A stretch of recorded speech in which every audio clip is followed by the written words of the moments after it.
What's up YouTube? Welcome back to KangBrosTV. This is a reaction video to Garcia Campbell. Kang Jr. goes 1-0 up in 2021 with that prediction. He went for Garcia.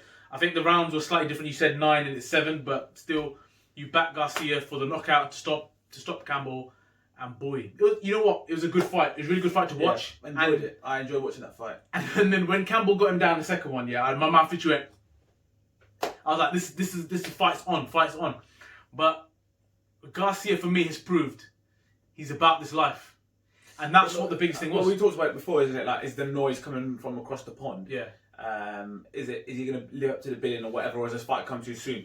Now, I think the more and more I watched the build up, watched the way that the fight was, you know, the ring entrances, everything. I just myself said Canelo was there. I thought Campbell's going to have to do something pretty special to go there and win, and he's going to have to knock him out.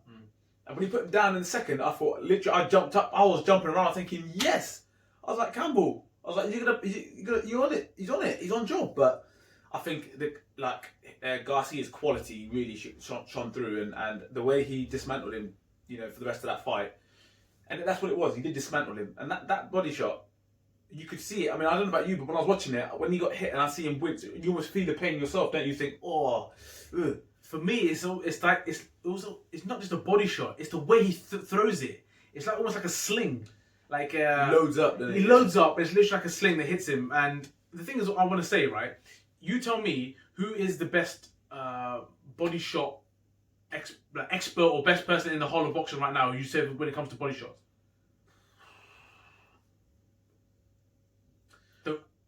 And I'll let you think about it. But the reason why I asked that question is, for me, it's Canelo. And for me, that body shot comes from the Canelo's camp. If you watch Canelo, he loves to drop those underneath the arm, the body shots, right? And that reminded me of the Canelo team. And I think that's come from there. Don't get me wrong. I'm not saying that it's not in his arsenal before that. Yeah. But the delivery of it. The delivery of it, that is very Canelo-esque. I think that in that performance, the one thing I was impressed with is the speed at which he throws his shots, it was not no surprise to us. But the speed at which he throws his shots, I thought was really impressive, because Campbell set up to protect his head for that one, because he thought he's going up top, and then from there he's gone to the body. And I thought, you know, like I said, he showed that he's got the skills, and he's got the skill set to obviously to now, you know, go for some of them real big names in that division. That was a very, very tough test. I thought Campbell actually started well. I thought when you put him down, I thought they've got a game plan, and I thought, okay, he's going to try and counter him. He's going to try and counter punch him, and he doesn't believe that his power is going to be. He obviously didn't think his power was troubling him as much as it did. But when he stopped, I remember the 4th or 5th, when on the bell he hit him and he turned.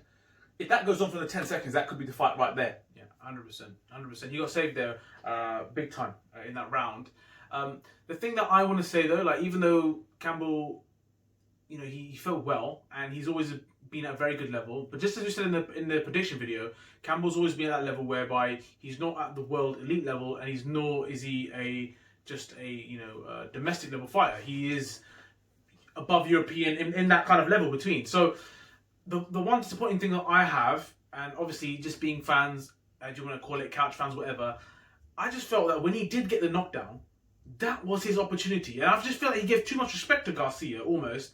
And I just wanted to see him, like, I know he's more of a back foot fighter and more counter puncher, but he didn't really put it on him at all. I don't know if I'm being harsh, I think you are. But what I'm saying is, in that time of the fight, I think that was his opportunity, really, to take that fight. That's what I'm saying. I just don't think he did enough.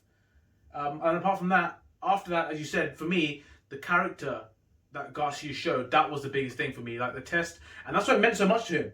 You know, his celebrations, he didn't win no world title. Like, that celebration was like a world title celebration, but it's because understanding where you are. That's it. Understand where you are, and the first time he'd been down to come back from it, it obviously shook him, because you could see it initially. But to show that character's come up and then just dismantle, like you said.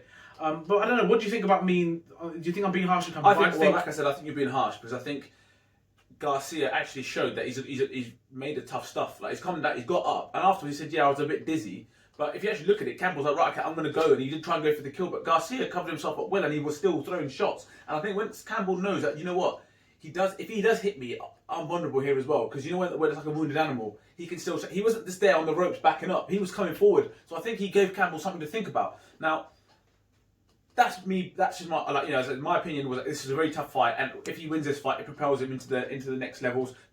Campbell will get fights now. He'll fight potentially the likes of Haney, and potentially Teofimo Lopez. And the only reason I'm saying they get them fights is because it'll be a case of right. It's not a bad tune-up fight because it's that right. Okay, so this mate, you got Campbell out there in this much time. How quickly can Haney do it now? Before Haney and Garcia get it on in the ring. That's where I said that's the fights he's got left in it for Campbell, which is a shame. But I guess the most exciting thing is what comes next now for Garcia. For me, from what I've seen of the people in that division and the fights that I've seen, I can't see him beating Teofimo Lopez. I think Teofimo Lopez power, speed and boxing skills, that from what I've seen so far, is that Teofimo Lopez is going to be too much of a problem for Garcia. But the fight I would love to see next is Haney and Garcia. He's talking about he wants Tank because I think he knows that yes, Tank can probably take my head off, but Tank isn't the most skilled boxer of them lot. He's not the one that's gonna he'll get caught knowing that if I catch you then it's lights out. Now, if you're Garcia thinking, right, okay, I'd rather take that than fight Haney, who is a very slick boxer. His movement, his footwork, he's got the same thing as Garcia. He's got the speed and the movement, but I just feel that Garcia, from what I've seen from yesterday, he still obviously packs more of a punch because he couldn't take Gamboa and Haney fight. Gamboa was there for the taking and Haney couldn't quite get him out of there, and Tank did. So that's why I'm thinking, it's interesting now to see who fights who in that division. But I think from what I've seen, Garcia is, the noise. I hold my hands up. The noise that was being made, it was obviously for the right reasons because he's shown he's got the levels. I totally agree with proving what he had, and he's definitely now at that level, right? Campbell, as we said, is at a good level, and he's proven that he's definitely about that life. So, in terms of next fights, I'm going to possibly slightly disagree with you because I think not disagree with you. Sorry, you mentioned about Tank taking his head off, and I think Garcia has still a lot to learn. He's not the finished article, and he knows that, and everyone in the boxing... He's 22. Yeah, and everyone in the boxing community knows that he's not. And I just think that the fact that he got caught by Campbell as the way he did, he's still very much upright, and he's quite easy to hit if he wants to be hit. And I just think if Tank lands, it's time to go night-night. So I just think that they need to time that fight correctly. And the thing is, if they do want to time it correctly, if they want to go down that route of, taking their time to get to where the fight are, I think who do they go to fight next? That's the issue. Because you've already beaten someone like Campbell, who else is there? Like we talked about maybe Santa Cruz. That's the only people we could otherwise. Or Loma. No, you don't fight Loma now. No, and no one wants the Loma smoke because they don't have to no more. And have you realised how people talked about these people in the lightweight division, and no one's even talking about Loma at the moment, right? You just mentioned about Lopez, Haney, Tank, and Garcia, bruv. Loma is very, very much in that mix of fighters. So I don't know. If you're a promoter, if you're De La Hoya, you're looking at that. If the phone's ringing and you can see Loma's name popping up, you're just gonna go. Just that button on the side of the phone. Just tap the button on the side of the phone, not stop it from vibrating, turn it over, didn't see it. Because if you don't have to have that fight, you don't want it. Teofimo Lopez beating him has opened up that division for everybody. Everyone all of a sudden is out. Yes, let's fight him. Because we ain't got to fight this matey, who is obviously a boss. So Santa Cruz would be a good, but that's a very tough fight. Because Santa Cruz is a top opponent. Yeah, but like I said, I think he still needs a bit more of those challenges. Gamboa, can he do a better job? Because Tank fought Gamboa, and so did Haney. Can Garcia do a better job? Yeah, on Gamboa. In that regard, yes. I think those kind of like Santa Cruz, Gamboa is a bit past it, I would say. Of course, but it's a good one to have. I think that's what he needs to do, but I don't think he will. By the sounds of it, it looks like they're backing him to beat Tank, and he's mandatory now for Haney, who's got the WBC. So I don't know, and I think it's such an exciting division, to have. And I always prefer welterweight is always my favourite, but this is the one that for me is absolutely on flames at the moment. So great performance. Unlucky Luke Campbell. He gave a good account of himself. He's gone out.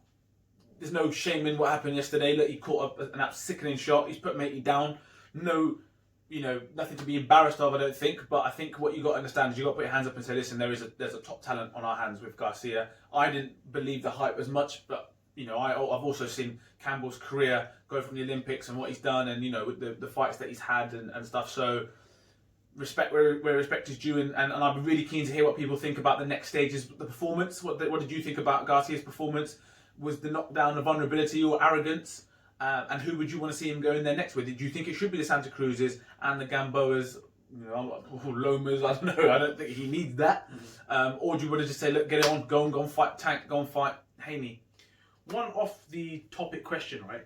It come to mind. I'm a bit worried about how the British boxing is looking right now.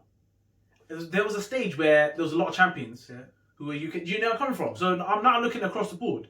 Yeah. Now, Smith lost his belt. The only one really repping is the heavyweights and Josh Taylor. Yeah, Josh Taylor, yeah. And that's it, isn't it? Maybe we might have missed a few. We might have missed a few in there, but do you know what I'm trying to say? It's almost like the power shift now. The recognised champions. Yeah, we had it for a little while. You know, when there was like when you had Kell Brook knocking around, you had Frotch knocking around, Grove, Smith, those guys. Now all of a sudden, do you know what baffles me? I saw that Chris Eubank Jr. is in a mandatory position for one of the belts because I think Canelo's vacated. Billy Joe Saunders actually, but Canelo's vacated the middleweights to concentrate on super middleweights or something like that. And now all of a sudden, the person who's in the mandatory is Eubank Jr. And I'm thinking to myself, it says a lot, doesn't it, about what's going on? I mean, don't get me wrong, fair play to him. He's done things the right way for that work out for him. But if someone had said to me that's going to be your next prospect to winning the world title, I'd be like, nah, surely we got better than that. But he's heavyweights. Yeah, we run things, but other than that, that's a question out to the fans. What do you reckon? Look, I think there is a slight power shift at the moment. I think we look at the lightweight division right now. You're talking about all these fighters and Josh Taylor, who's obviously a slightly, I think, a weight above, but. Yeah, it's just not looking too great. And if I look at the upcoming fighters, people let me know who are more in the know-how. Warrington's knocking about, as in with belts and stuff. But like you say, the numbers of those champions are slimming. Yeah. So I'm not denying that we've got good fighters. There are some good fighters, but at the moment, the belts are going across the pond, and then it's going back to that time of if you want a belt, you got to go fight them in the back garden and go and rip it away from them, which is the hardest thing to do.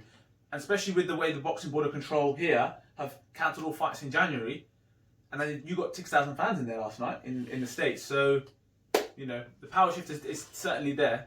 So yeah, I mean, let us know your take on the fight.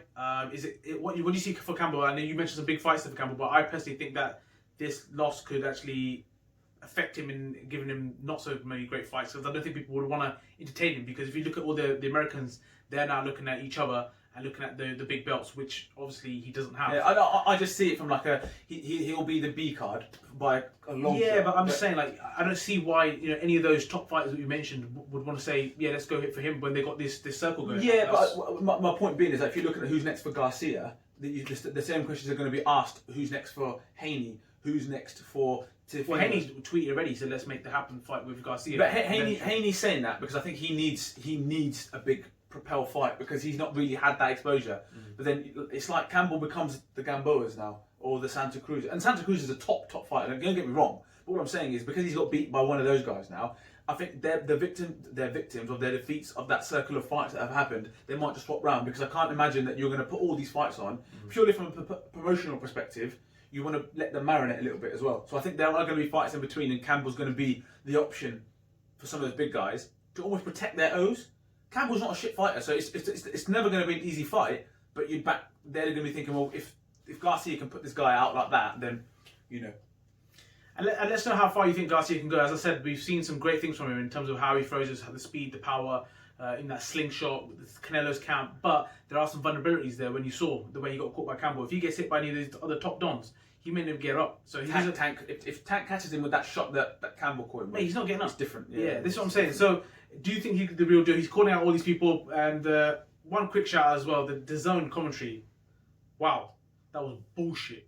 I'm sorry, that was bullshit. I'm disappointed. It was so biased one way. It was just it wasn't the best. So we just want to put that in there.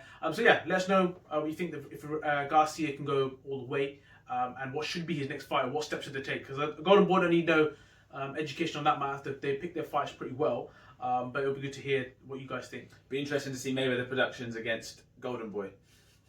Tank versus Garcia. I'm pretty sure Mayweather will have a lot to say, which would make for good entertainment as well. So yeah. So yeah, until then, I don't know what COVID's going to do to us, but until then, don't forget to share, like, and subscribe, and definitely comment on this video. Peace.